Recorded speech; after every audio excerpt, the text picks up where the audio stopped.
रश्मि और अमर लॉकडाउन के चलते डेटिंग ऐप पर मिलते हैं। उसी बीच उनकी बॉन्डिंग बहुत अच्छी बन जाती है और दोनों एक दूसरे से प्यार करने लगते हैं। बस लॉकडाउन खत्म होते ही चट मंगी पट शादी। उससे पहले घर में बात तो कर लो। अरे माँ पापा कभी मना नहीं करेंगे। अमर की बात सुन रश्मि खुश हो जाती है। ऐसे ही दिन बीतते हैं और देखते ही देखते लॉकडाउन खुल जाता है, जिसके अगले ही दिन अमर अपने परिवार के साथ रिश्ता लेकर रश्मि के घर पहुंच जाता है। अभी लॉकडाउन खुला ही है और कोरोना तो खत्म भी नहीं हुआ, इसलिए ज्यादा कुछ ना करके अगले कुछ दिनों में छोटे फंक्शन के साथ शादी कर लेते हैं।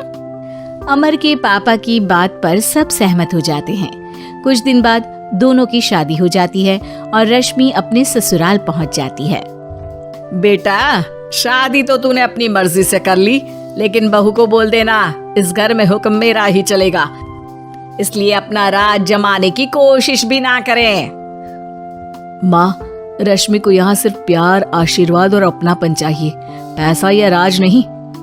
बेटी की बात पर सास मुंह बनाए वहां से चली जाती है और अब वो हर रोज रश्मि को परेशान करना और ताने देना शुरू कर देती है। देखो, ये है आजकल की लड़की, इंटरनेट पर लड़कों से बातें करते हुए इन्हें शर्म भी नहीं आती, और यहाँ तो देखो कितनी सीधी सुशील बनकर दिखा रही है। मम्मी, शादी के रिश्ते वाले इंटरनेट ऐप से जब किसी को कोई दिक्कत नहीं है, फिर डेटिंग ऐप के जरिए मिलना किस तरह गलत हो सकता है? रश्मि के डेटिंग ऐप वाली बात सुन उसकी हैरान सास तुरंत तुनक कर पूरे घर को सिर पर उठा लेती है, जिसकी आवाज सुन अमर और उसके पापा भी वहां आ जाते हैं। हाय मेरी माता, इतना बड़ा झूठ! डेटिंग ऐप को इंटरनेट के जरिए मिली है बोलकर इस कलमुही को मेरे सर ला बिठा दिया। अरे नास पिटी, तुझे जरा भी शर्म नहीं आई? वहां न जाने कितने लड़कों से गुलु गुलु करके तुझे मेरा ही लड़का मिला था फंसाने के लिए। माँ, मुझे तो समझ नहीं आ रहा क्या बोले जा रही हो। डेटिंग ऐप इस्तेमाल करना कोई अपराध नहीं है, और तुम रश्मि को ऐसा कैसे बोल सकती हो? मैं भी तो था उस ऐप पर। पहले उसके लिए माँ से झूठ बोला और अब लड़ाई कर रहा है। सास और अमर की बात सुनकर रश्मि हैरान खड़ी रहती है। अमर, तुमने घर में झूठ क्यों बोला? ये सब देख रही हो ना, इसी की वजह से झूठ बोलना पड़ा। एक तरफ अमर और रश्मि की ये बात चल रही होती है, वहीं दूसरी तरफ सास का नॉन स्टॉप क्लेश सबको परेशान कर देता है। सब एकदम चुप, जो हुआ सो हुआ, अब मुझे कुछ ना सुनाई दे। पति की बात सुन सास चुप होकर वहां से चली जाती है, लेकिन अब वो रश्मि के सिर दुनिया भर के सारे काम डालकर उसका जीना पहले से भी ज्यादा मुश्किल कर देती है। मम्मी, मैं आपका गुस्सा समझ सकती हूँ, आपको जो करना है कर लीजिए, मैं कभी कुछ नहीं बोलूंगी। उम्मीद है किसी दिन तो आपका गुस्सा शांत होगा और नफरत प्यार में बदलेगी। रश्मि की अच्छाई को उसका नाटक समझकर सास गुस्से के 7वें आसमान पर चढ़ जाती है और उसी शाम रश्मि को नीचा दिखाने के लिए अपनी सहेलियों को घर बुलाकर उसकी बुराइयां करने लगती है। अरे कौशल्या, क्या बताऊं, आजकल के बच्चे ना बहुत एडवांस हो गए हैं। पहले रिश्ते घर परिवार वाले सब देख परख के कराते थे, और अब ये लोग खुद न जाने कहां कहां मिलकर खुद ही सब कुछ पक्का करके हमें बता देते हैं। लड़की का कैसा दिन धर्म, कैसा ईमान, कैसा चरित्र कुछ नहीं पता, बस प्यार किया और घर लाकर बिठा देते हैं। अरे ऐसा क्यों बोलती हो?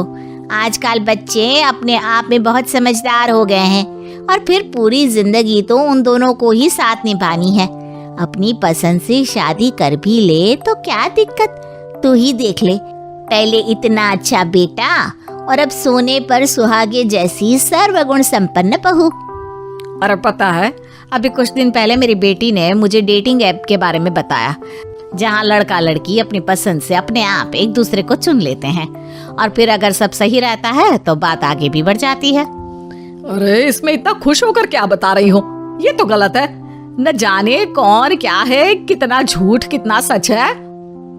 अरे पर सोचो, जब तुम किसी के बताए रिश्ते को देखने जाते हो तो क्या एक ही बार देखने से सच झूठ का पता लगा सकती हो?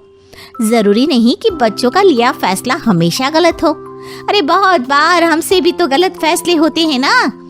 अच्छे बुरे लोग तो हर जगह मिल सकते हैं, फिर इसमें सिर्फ बच्चे ही गलत कैसे? सहेलियों की बात सुन सास सोच में पड़ जाती है और इसी तरह कुछ दिन बीत जाते हैं, जिसमें ना तो वो रश्मि को परेशान करती है और ना ही कोई ताना सुनाती है, जिसे देख रश्मि परेशान हो जाती है। मम्मी, आपकी तबीयत तो ठीक है ना? कुछ दिनों से देख रही हूँ आप मुझे कुछ बोलती ही नहीं। तो मेरा परेशान करना ज्यादा अच्छा लगता है क्या? नहीं, आपकी शांति उससे ज्यादा परेशान कर रही है। शांति इसलिए है क्योंकि मुझे एहसास हो गया है कि गलत तुम लोग नहीं, मेरी सोच है। प्यार तो एक सुंदर एहसास और शादी खूबसूरत साथ है।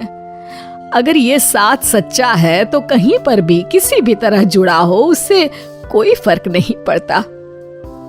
आप कौन है? इतनी अच्छी बातें मेरी पत्नी तो नहीं बोल सकती। क्या आप भी?